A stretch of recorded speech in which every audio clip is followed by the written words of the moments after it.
I'd like to welcome you to our webinar, Confused About Cuba? Austin Adventures Isn't. And it is my pleasure to introduce you to the president of Austin Adventures, Casey Austin. Casey, welcome. Hey, Lee, thank you, and thank you to everyone who's chosen to join us on this Austin Adventures webinar all about Cuba. I just actually returned from my first trip to Cuba this past Sunday and had an absolutely incredible time, and it's inspired me to want to share more with you about what I learned and how you can get to Cuba as well. And the really cool part about my trip was that it actually landed over the 500th anniversary celebration of Havana, and that was a really, really cool experience celebrating alongside all of the locals. So made me even more passionate about Cuba than I was going into this trip. So looking back over my trip, I still can't believe how easy it was to travel to Cuba as an American. And it's mind-boggling to me just how much confusion does surround Cuba travel from people in the States.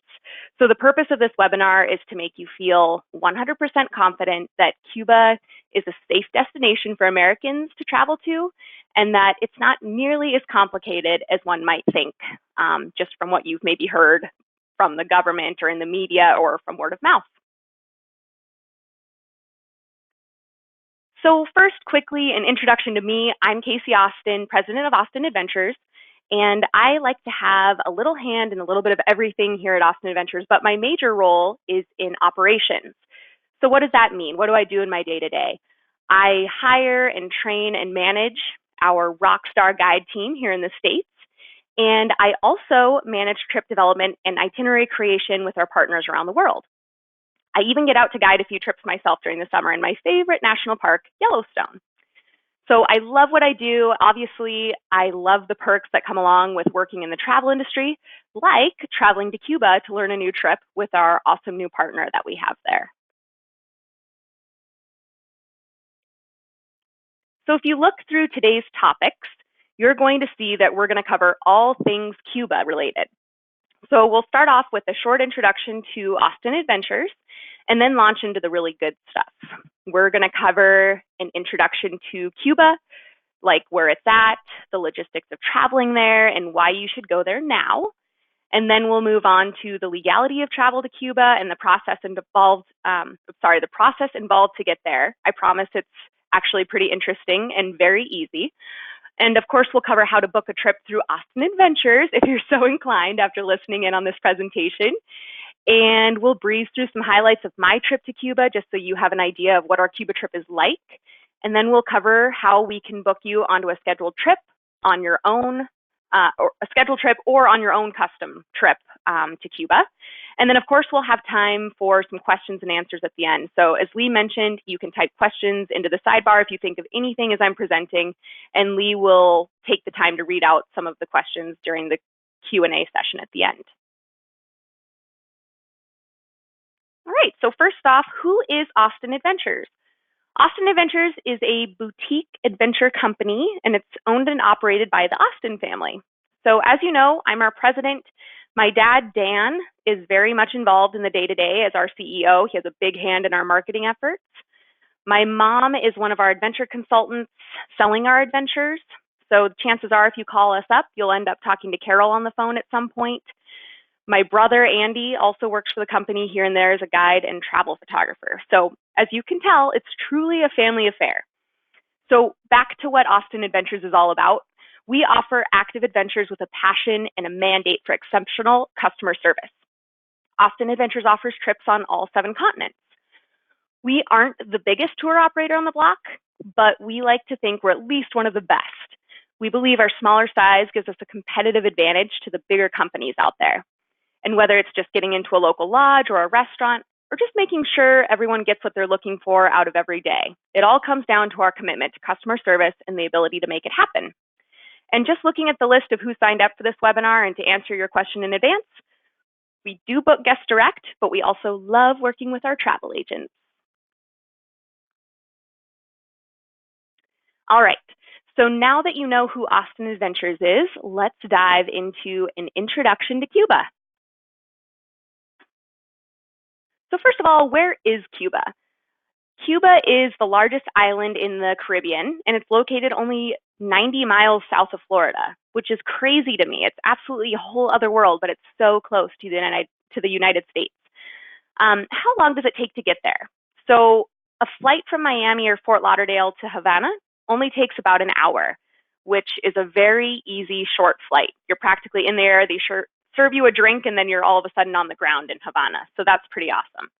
And in case you were wondering, beginning on December 10th, 2019, air service will only be restricted to flying into Havana's Jose Marti International Airport, which means that you used to be able to fly into other cities in Cuba, but starting December 10th, you'll only be able to fly into Havana. So our itinerary does reflect that. What's so great about Cuba? I really think that anyone you ask could have a different response to this question, but to me, as someone who has traveled extensively in my lifetime and now has been someone who's traveled to Cuba, it's mind-blowing to me that a place like Cuba, which is a whole different world, is such a short flight away. So to Americans, Cuba is like a forbidden fruit, and we finally have the opportunity to take that first delicious bite. It's a mysterious country that's been cut off from the US for so many years, and Americans are just plain curious as to what the country is like. It's a place frozen in time, yet it's making amazing advances and changes each and every day. It's a country run by a socialist government, which is fascinating in and of itself. And it's a place where the local people could definitely use some extra tourist dollars coming in, but more on that soon. So why should you go now? Because it's open to travel for Americans. That's why. Because our government's restrictions are in a constant state of flux, and you just never know if Cuba might be cut off from US tourism again. Although I wouldn't let the thought of that stop you from booking a trip. Instead, let it motivate you to go now. And also because the reign of Castro is over. Cuba has a new president, Miguel Diaz-Canel, as of 2018, and already he's implemented many changes. And it's an intriguing time to visit Cuba in a time of transition between the lengthy rule of Castro and this new president. So you have to really be there to understand what those changes are and how they're affecting the country and its people. So as I was making my way from Montana to Florida for my trip last week, I was just beyond bewildered at the number of people who exclaimed, "You're going to Cuba? I thought that wasn't legal." Like, well, I'm on my way, so yes, it is legal. I must have gotten this response 10 times from Uber drivers, hotel concierge, the person sitting next to me on the plane, and even TSA agents at the Fort Lauderdale airport. And yes, the answer is yes, Americans can travel to Cuba from the USA legally. With ever-tightening Cuba travel restrictions from the American government, it's no wonder there's so much confusion. I think there's a few reasons for that. We're witnessing changes in the regulations, and new restrictions continue to pop up. The different political system is putting fear into some people. The long-lasting US trade embargo doesn't help matters any. Let's not even go there on how Cuba is portrayed with our media. And just general word of mouth has so many people confused. And when there's confusion or chaos surrounding a tourism destination, tourists tend to play it safe and go somewhere else. This is exactly what we don't want to happen in the case of Cuba, and is exactly why I'm giving this educational webinar today. I want you to go to Cuba. So a bit of history on US and Cuba relations. I could really go down the rabbit hole here, but I'm going to keep it short for time's sake. So hold on to your hats. We're going to move through this quick. So first of all, relations between the US and Cuba have long been intertwined, and Americans used to be able to travel freely back and forth between the US and Cuba. So we're going to start our timeline in 1959. This was when Fidel Castro established a revolutionary socialist state after he and a group of guerrilla fighters successfully revolted against President Batista. Probably remember that name in your history classes. Batista fled the country at that time, 1959, and Fidel set up shop. And like that, bam, new president in place. All right? I'm sure many of you have heard of Fidel Castro. In 1960, Castro nationalized all US businesses in Cuba without any compensation.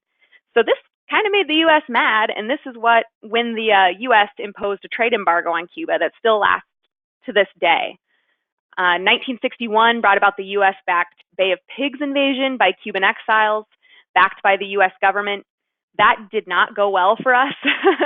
Also, at this time, Cuba proclaimed itself a communist state and began to ally itself with the Soviet Union. And then in 1962, during the Cold War, the Cuban Missile Crisis nearly triggered a nuclear war. Luckily, disagreements were resolved, and USSR missiles were removed from Cuba, and US nuclear missiles were withdrawn from Turkey. Phew, dodged a bullet there. That could have been bad. So after these happenings, Cuba and American relations have been pretty rocky over the years. We've had amendments to the US trade embargo, we've had to figure out ways to deal with Cuban refugees, and many more issues that we don't have time to cover right now. But if you zoom forward to recent history, Obama was the first sitting US president in nearly 90 years to visit Cuba in the year 2016. So during this time, he met with Raul Castro, Fidel's brother and president at the time, and signed an agreement to allow commercial flights between the two countries for the first time in more than 50 years. And this is when American tourism in Cuba began again.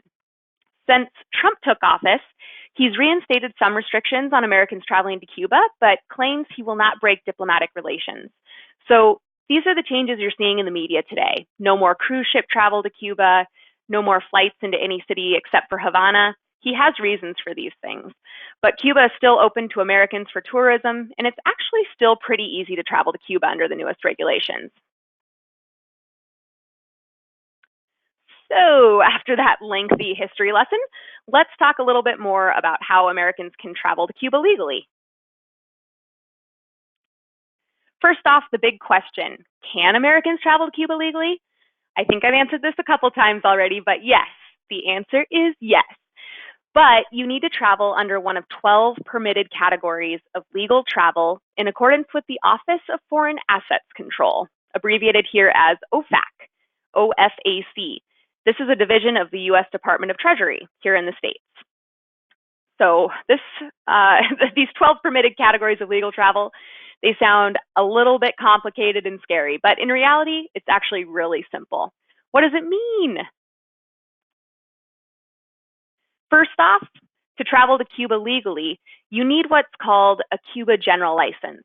And oddly, this isn't something you can physically print out. I know it sounds like a license is something you need to have on hand, but it actually means that you've chosen to travel under any of OFAC's 12 permitted categories of travel. And that's the first thing. And then the second thing is you're meeting the criteria to travel under that category. So again, this isn't something you need to apply for, and it's not something you need to obtain a printed copy of. You just have to go on a trip that falls under one of the categories. And the only time you should have to declare your chosen category is when you, A, book your flight, and B, upon return to the United States as you pass through customs. So it's really that easy. But I think this is already a place that turns a lot of people away from Cuba, is just the idea of needing a general license, which you really don't. You just have to travel on an itinerary that follows the rules of the license. All right, I present to you the 12 permitted categories of legal travel in accordance with OFAC's rules. So as you're looking through this, and as you can see, they range from family visits to trips surrounding educational or religious activities to official business between the US and Cuba governments. It's likely that your fun Cuba holiday won't land under most of these categories, unfortunately. So the general license that applies to our itinerary at Austin Adventures is the one in bold here, support for the Cuban people. In my opinion, this is the most flexible license for independent travel, and we'll go over why that is in the next few slides. Again, Austin Adventures guests travel under the license support for the Cuban people. You'll get used to hearing that over the course of this presentation. Most travelers qualify for this general license because the exact terms of the category are pretty vague, which leaves a lot of room for interpretation. That's great news for anyone interested in traveling to Cuba. These very non-specific regulations mean that many travel activities qualify as long as you engage with locals. That's pretty easy to do on a trip. According to this license, you, quote, must engage in a full-time schedule of activities that result in meaningful interaction with individuals in Cuba, end quote. So the activities that you participate in are required to strengthen Cuban society. And technically, your free time must be limited to the number of hours you would normally have outside of a full-time work schedule. But no one is going to go counting hours exactly, so I don't think you need to either. So at Austin Adventures, we interpret strengthening Cuban society as supporting Cuban local businesses. This means we're staying the night at locally owned B&Bs, we're eating at private paladars or restaurants, and we're engaging in activities set up and run by the locals themselves. So activities that fall under support for the Cuban people could include things like visiting museums and historical sites, touring a cigar factory, riding in a vintage car, going on a horseback ride, eating at a locally owned restaurant. And the bottom line is there's just a million support for the Cuban people type activities out there. And with just a little know-how, it's actually really easy to plan an amazing trip that's 100% legal. Of course, there's got to be some sort of required documentation with today's regulations. Unfortunately, you can't just book a flight with no plan other than to show up and lay on the beach and smoke a cohiba. That's not going to fly with the American government. That type of itinerary, as relaxing as it might sound, doesn't fall under one of OFAC's 12 categories of legal travel. So to travel to Cuba today, you must have a detailed daily itinerary to present to customs if asked, which includes things like cities you'll visit, accommodations you're going to stay at, cultural activities, how much leisure time you'll have, and where you'll eat your meals. So putting together a detailed itinerary like this can be time-consuming and difficult to figure out on your own. And this is where a tour operator like Austin Adventures comes in to save you a lot of hassle. And the best part is that we truly believe you'll have a more fulfilling and memorable trip than if you'd just gone to Cuba on your own and booked yourself into an all-inclusive beach resort. It truly is a win-win for all. So next, let's dive into how you can legally travel to Cuba with Austin Adventures and just how easy it is. Every good tour operator needs an amazing partner with feet on the ground and solid local knowledge and connections. And this partner for us is TerraVersed. TerraVersed is owned by a couple named Anna Marie Fielding. She's the president and chief operating officer, and her husband, Rob Fielding, is the CEO. So I'm just going to share their story because it's what got me hooked on TerraVersed in the first place. I just think they are so awesome. Anna, who I've actually had a chance to meet when I was down in Cuba, is a Cuban Canadian American with 20 years of direct hospitality and guiding experience on the ground in Cuba. And she graduated with honors as a translator and interpreter from Holguin University in Eastern Cuba, and then pursued a career in tourism doing public relations, wedding planning, and later on tour guiding. And I think our travel agents on the call on the webinar today might find this interesting. She's moved to Canada in 2009 and became a virtuoso travel advisor for Vision Travel, and which is Canada's largest owned travel agency. And she's currently a partner of Direct Travel in the US. And her husband, Rob, has over 25 years of experience in organizing and overseeing safe, authentic, immersive travel to over 76 countries, but Cuba is by far his favorite. And most recently, Rob used to lead the Travcoa team, which is a virtuoso supplier, out of LA. This is my favorite part. Rob and Anna actually met at Virtuoso Travel Week in 2013, and eventually they got married. They now have a 3-year-old son named Sebastian and a very successful DMC that's the result of Anna and Rob's combined experience in Cuba and North America. Anna's family actually still lives in Cuba, and she visits often for work and also to bring Sebastian to see his abuela. So don't they just sound awesome? I love their story, and it's part of the reason Austin Adventures works with TerraVersed. And I honestly believe and have now experienced that Anna and Rob's list of literally hundreds of valuable, high-quality connections in Cuba are the secret gateway to experiences that aren't readily available with other typical ground operators. All right, now let's go over the booking process. All you need to do to go on an Austin Adventures Cuba trip is, first, sign up for our Cuba trip with Austin Adventures. You do this by calling an adventure consultant and securing your trip with a $750 per person deposit. And final payment is 90 days prior to departure. Next, you'll need to book your flights in and out of Havana and your optional pre-trip hotel. So coming from Montana, I did fly in a day early myself and stayed a pre-night in Fort Lauderdale. But if you find a direct flight into Havana, the pre-night is totally optional. Remember that when you book your flight, this is when you declare your general license category. In this case, support for the Cuban people. You'll also need to secure a Cuba tourist card, which is your visa. Some airlines allow you to purchase this when you purchase your flight. I booked with JetBlue and they didn't have the option to pre-purchase the visa, but I was able to pay $50 for a visa at the airport, basically in Fort Lauderdale at check-in time. And it was surprisingly easy. I'd showed up early just to make sure that I could figure out the process, and it took me like 2 seconds. So it was really, really easy to get the visa. And then, voila, you go on the trip of a lifetime. It's as simple as that. All right, hopefully you're hanging in there. We've gone through a lot already, but I'm just going to touch on my trip. I just returned from this past weekend to give you an idea of what kinds of things you'd be doing on an Austin Adventures trip to Cuba.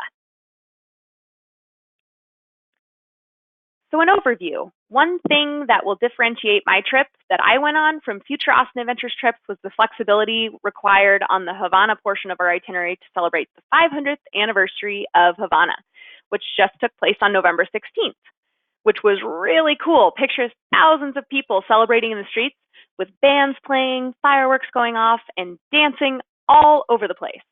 It was quite the experience. This picture actually is the fireworks we were watching from the rooftop of one of the hotels. It was really cool.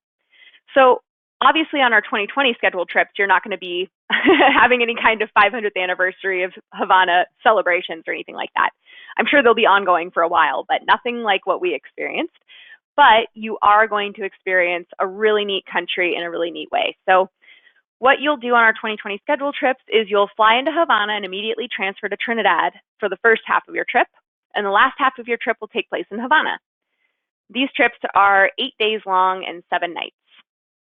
So on my trip, I had an amazing local guide. His name was Danilo, and we had 2 drivers and 2 very comfortable vans for our group of 8. American cell phone data plans currently don't work in Cuba, so I was given a local loaner cell phone pre-programmed with the numbers of Danilo as well as the operations department in Cuba. My contact there was named Cuenca, and it was very comforting to know that I could reach out to Danilo or Cuenca at any time if I needed anything or had any questions or anything like that. So someone on your trip will have that local phone to be able to get a hold of someone if needed. I went into my trip with fairly low expectations on the food. My parents had both been to Cuba before and hadn't had the best of experiences in this department. But I have to say the food at the local paladars that TerraVersed chose was outstanding. It blew me away, actually. There were tons of seafood, pork, chicken, and beef options offered in both Cuban and international dishes, and just seasoned to perfection. It was great, and lots of fun local drinks too to try, especially the mojito, the Cuba Libre, different things like that. So definitely, I didn't think it was going to be much of a foodie trip, but the food actually was really, really good. I was surprised.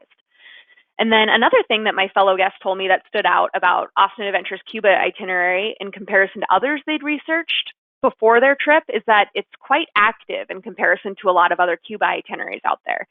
So activities on our trip included hiking, bicycling, horseback riding, and kayaking. And this was a really neat way to see Cuba and support local business at the same time. So most Americans, when they think of Cuba, associate it with Havana. But there are other really neat cities in Cuba that deserve further exploration. So Trinidad is about 4 hours drive from Havana, and I think it's one of the cities that definitely requires a visit. So a few highlights of my time in in Trinidad were horseback riding through the Valle de los Ingenios, or Valley of the Sugar Mills. We rode to the remnants of a sugar plantation, and this was an absolutely fascinating way to really get in the middle and learn about Cuba's history, which dates back to the time of slavery on the sugarcane plantation. So it was really interesting to see a sugarcane plantation and all of the old buildings and things like that as well. And to horseback ride there, it really put you back in that time. We also went hiking in Topes de Coyantes National Park, and we trekked through a coffee plantation, learned all about coffee creation, and or from the bean to grinding the beans and everything, and actually got to do it ourselves later after the hike from beginning to end. And we hiked through this beautiful forest to an incredible waterfall that was, seemingly in the middle of nowhere, and then hiked past this beautiful waterfall out to a cool swimming hole. And they told us to bring our swimming suits, so we got to jump in and go swimming. It was really fun. And then one of my other favorite experiences was visiting Casa de la Musica right off of the main square. And this venue is just really neat. It's outside, and the stage is literally located in the middle of a set of stairs. And seating is on the steps themselves. And it's pretty cheap to get in, only one Cuban convertible peso. So it's accessible to both tourists and locals, which is really fun. And it's just a fun night of live music and dancing, and they do it every night with tourists and locals alike. And the music is just so fun and upbeat. Got my in-laws out on the dance floor, salsa dancing, and it was totally fun. So I think that was really cool. And then it's not listed on here, but my honorary highlight has to go to tripping over the cobblestones in Plaza Mayor. So as we walked around, it was amazing that no one twisted an ankle as we were gawking at the different sites. But these cobblestones on the streets are so cool. They make up the street, and those cobblestone streets are lined by beautiful pastel-colored houses, and it's truly a photographer's dream. It's so cool. So once we spent 3 nights in Trinidad, we made our way back to Havana. And along the way, we stopped at Museo Giron in Playa Giron to visit a museum that provided information on the Bay of Pigs invasion from the Cuban point of view.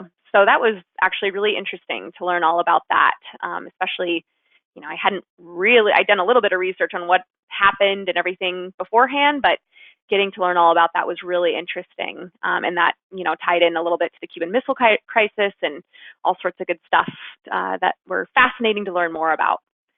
So then we moved a short distance on to Playa Larga, where we entered Zapata Swamps National Park. I always love a good national park visit. So here we went on a kayak tour through mangroves and eventually wound up at a bird colony of cormorants, which was really interesting. All these baby cormorants and nests everywhere, and it was really loud, a little bit smelly, but really, really cool watching them all fly all over the place. And as we kayaked through all these tunnels of mangroves to get to and from there, I really felt like I was on a Disney World ride, because the mangroves were creating these really neat, narrow tunnels that were just big enough for our kayaks to move through. It was really interesting. So eventually we made our way back to Havana, and we stayed 4 nights there. And, everyone has heard of Havana. It's one of the most famous cities in the world. So it's a place that you definitely need to spend time on your trip to Cuba. So here we took a bicycle tour with a local company to explore Centro Havana. And there's something to be said about traveling by bicycle through a city. It's always an experience I try to put on a trip if it's available. It's, an easygoing pace allows you to observe the daily life happening all around you. You can smell the cinnamon churros on a local food cart, and you can hear the kids yelling and singing at the primary school. Plus, you just get access to sections of the city that you just can't get to by car. So I know I've also already mentioned that the food was pretty outstanding, but the local paladars honestly have just really the best food. I was so surprised. TerraVersed, they know the best restaurants, and they include them on our itinerary. One of my favorites that has a pretty cool story is a famous paladar called La Guarida. It's Havana's most legendary private restaurant, and it sits in a location used for the Oscar-nominated Fresa y Chocolate. It's Strawberry and Chocolate is the name of the film, and it was shot here in the 90s, which really set it up for success. So the pictures lining the walls tell the stories of visits from the rich and famous over the years, and they had really good food as well. And last but not least, of course, no trip to Cuba is complete without a cruise along the Malecón in a vintage car, which we do get to do on our trip, of course.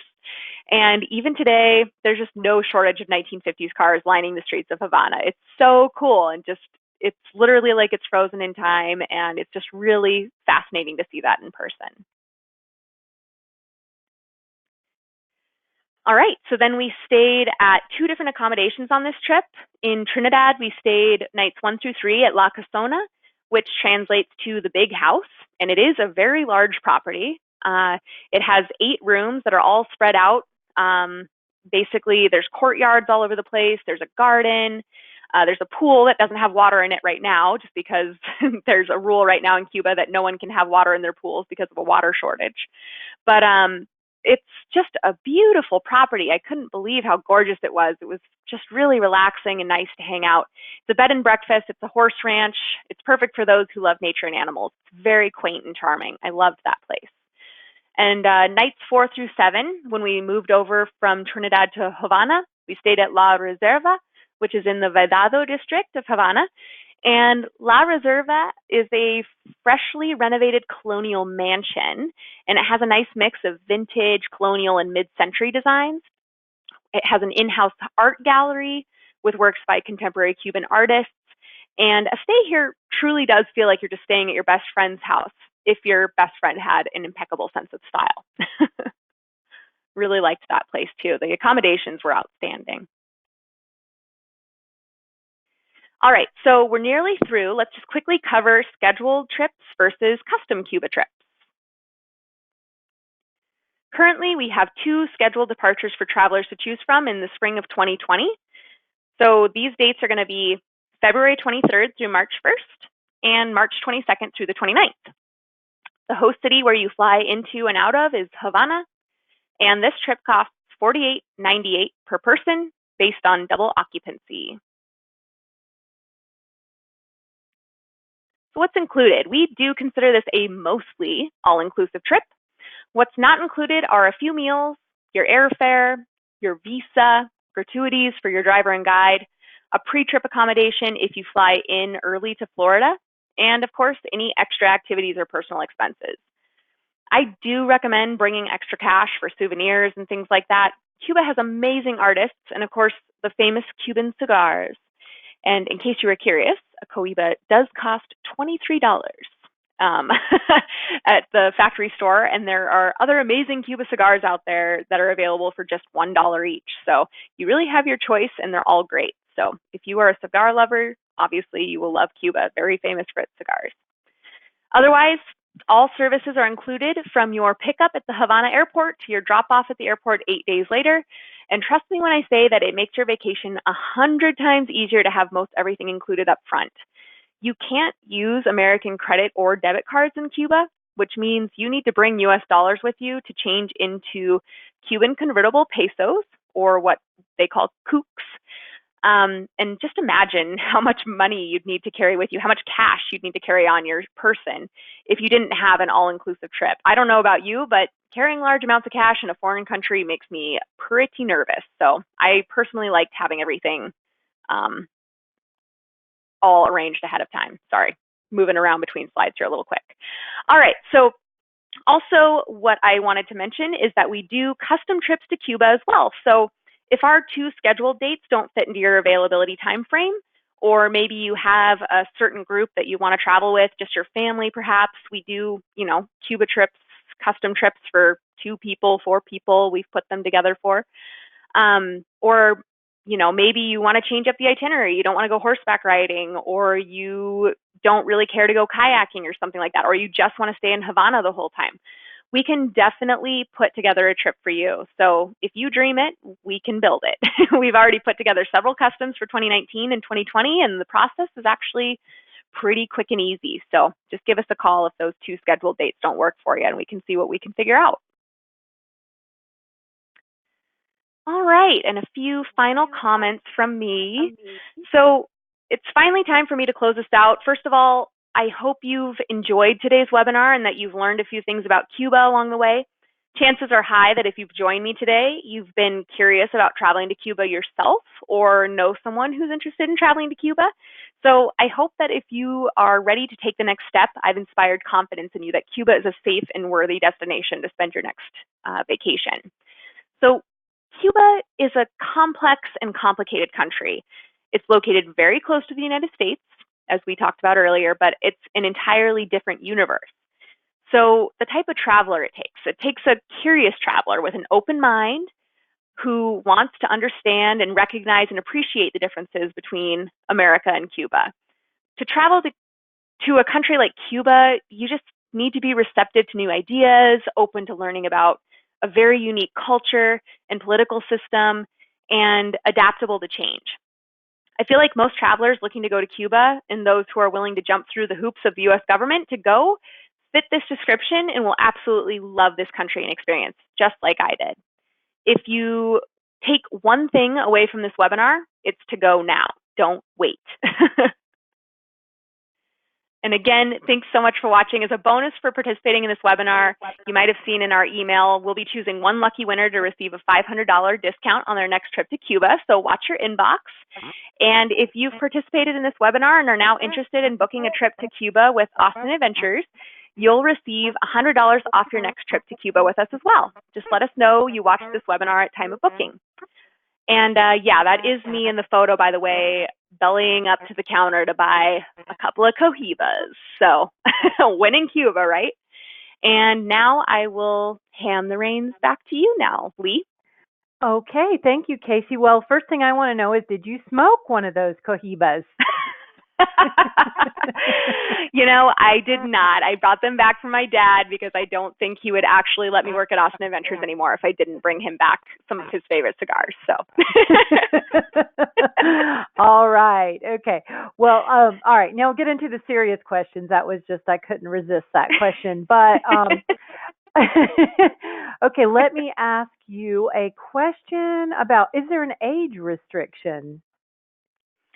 There is not for custom trips. We can build a trip for families that have kids of any age, but I would say for our adult trips, we do ask that we have travelers 16 and up, for those scheduled trips, just because there is more, a little bit more adult-related content on that trip, so it would tend to draw a more adult audience. Okay. And just again, how many people are on your scheduled trips? We'll book up to 12 guests on those trips, and that means that you'll have a couple of different vehicles separating the group so that you're not all stuffed into one 12-passenger van or anything like that. So even with the group we had 8 people on our tour, we had 2 vans just for our group of 8. So it's very comfortable to travel, and that is a very small group in the tourism industry. Yeah, for sure. And that's probably why you're staying at some of the smaller inns, which I think sounds fantastic. And then there was a question about whether you ever use bigger hotels or whether you always use the smaller, like B&Bs. We actually, with the support for the Cuban people license, have to use the smaller B&Bs.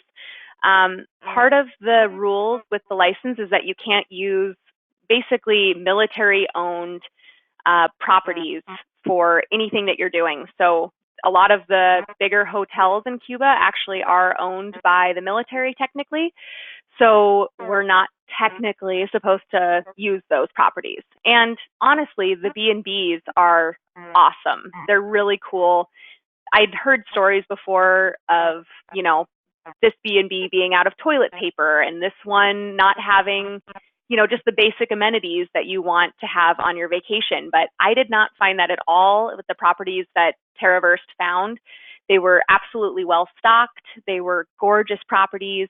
They're small and quaint and cute. And I just would love to go back and try out a few more that they have up their sleeve. They have lots of different connections there. But so we use B&Bs on our trips. Okay. There's a question about whether they are air conditioned. They were actually, yeah, that's a great question. We had air conditioning at La Casona and La Reserva. So, and I'd imagine there probably are properties that aren't air conditioned some places in Cuba, but it is pretty hot there. So I think we're going to be seeking out places that do have air conditioning in the rooms. So. Okay. We have several people asking about staying connected with family back home, whether that be through internet or through cell phones. So what was your experience and what is your advice? So how it worked for me is that your cell phone will work in Cuba. It just doesn't connect to any of the data plans that I use Verizon Wireless, for example. So I couldn't, normally when I travel to a foreign country, I can use the $10 a day data plan where I get to use my normal data plan when I'm traveling. That was not the case in Cuba, but it still works. It's just expensive to use your phone. But the properties that we were staying at, La Casona and La Reserva, they actually did have Wi-Fi.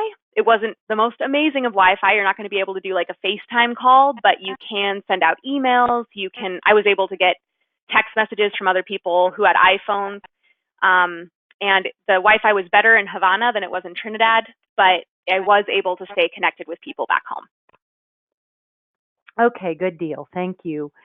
And we have several people asking questions about the tourist card you mentioned. Is just again, how much is that? And can you go to a website to obtain that, or does it have to be done the way you mentioned? So the tourist card has to be purchased through the airline, and the airlines, depending on who you go with, will do it differently. I know that some will let you book it ahead of time, the tourist card ahead of time online, which would be my preferred way to do it. But I went with JetBlue to fly in, and they didn't allow you to purchase it ahead of time. So I actually had to get it at the airport. And when you book your flight, you'll get an email with instructions basically that tell you which way you need to do it with the airline you book your flights to Havana with. So it does have to be done through the airline. If you have further questions about how it works exactly, you can always call up that airline and ask, your specific questions of who you need to talk to and how much it'll cost and things like that. It is a little bit different cost-wise too. It sounds like it ranges anywhere between $50 to $100 depending on the airline. I paid $50 for mine at the airport, and it was very easy to get it when I just got it on the airport the day of my flight. So, yeah. Okay. All right. Well, speaking of flights, so that was another question. Can people book or agents work with Austin Adventures to arrange and book the flights? So I'm guessing that, so I guess I'll answer this as we don't book flights ourselves.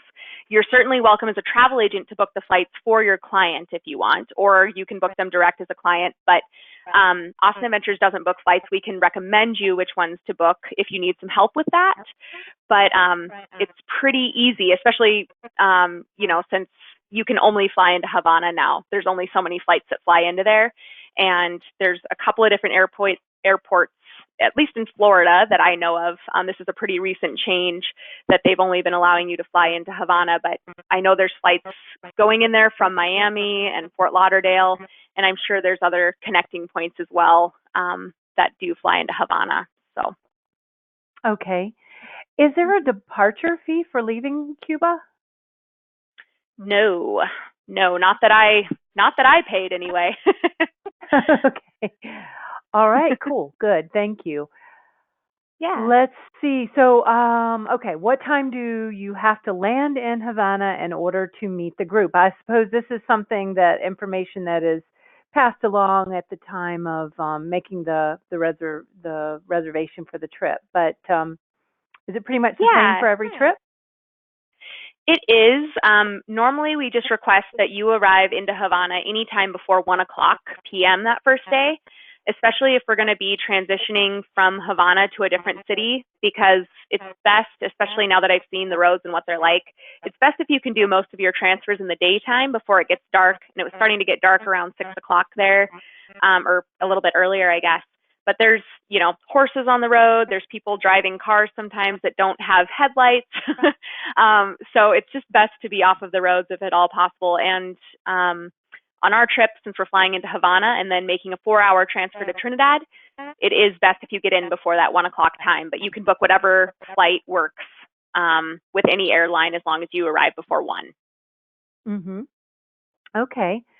What about for the custom? Is there a minimum number of days that would need to be arranged in order to book with Austin Adventures? There isn't. Carol actually is working with someone right now who is wanting to just spend 3 days in Havana. I think personally that you need to spend more time just to really experience the country, but it is something that we can do for sure. So a shorter trip if that's all you have time for. Okay. And, I know you said that you can't go to Cuba and just go lay on the beach for a day. But is there beach time built into the itinerary for somebody who may want that sort of thing? Yeah, I mean, the thing about travel to Cuba is that the license itself is so vague, and there's not really anyone who's checking to see exactly what you're doing at any given point. That as long as you have what you're doing written down in an itinerary, um, you can technically figure out some way for that to connect to, local experiences in Cuba. So yes, that experience is something that we can make happen. And I understand that too, because if you're going on vacation, you don't want to be busy the entire time you're on vacation and moving around and not having any leisure time whatsoever. So that is something that we can build into an itinerary and that we do have built into our scheduled trip. And yeah, we can make it happen for sure. So. Mhm. Okay, makes sense. Thank you. Mhm. All right. Well, we had a question about what the rooms are like in the inn. I can't remember if you had pictures of that or not, but Not there's really. a request for a little bit more detail there. Yeah, so at La Casona, the rooms were actually pretty big. The property itself is pretty big. Like I said, it had 8 rooms. That's a larger B&B in Cuba for sure. And they were all a little bit different. I actually went and toured all of our guest rooms who they invited me in to see what their room looked like while I was there. So they were all a little bit different from each other, but they had some of them had larger beds, like a king size bed was available at La Casona in a couple of the rooms. I had a room that had a queen bed with 2 twin beds, so that would be a good setup for a family. And we all had little mini fridges in our rooms so that we had, it was fully stocked with their local beer, Cristal, and anything that was in that fridge, including extra water and things like that for the nighttime, were included in the room cost. They were air conditioned. They had their own private bathroom. Just really nice, very comparable to traveling to a fairly luxury type hotel in many Latin American countries, I thought. And then La Reserva was in Havana was also very nice. That some of the rooms in that hotel are very over the top, just very nice, beautiful decorations, air conditioned. They didn't have the little mini fridges, but they did have water available at the bar that you could go and ask for at any point if you needed water.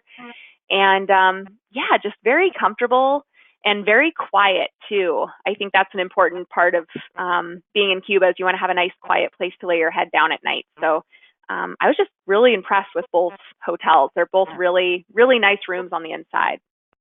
Mhm. Okay, good.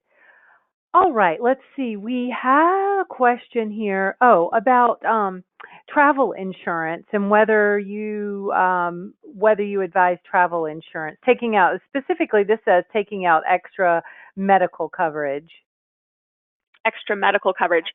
Um, I mean, I think that is so. Unfortunately, right now, our trip insurance provider, Travel, or we use TripMate, they're not accepting anyone to buy travel insurance from them for trips to Cuba. I think they just think that with the current situation with the government, they're trying to stay away from these kind of trips just because they don't want to get involved.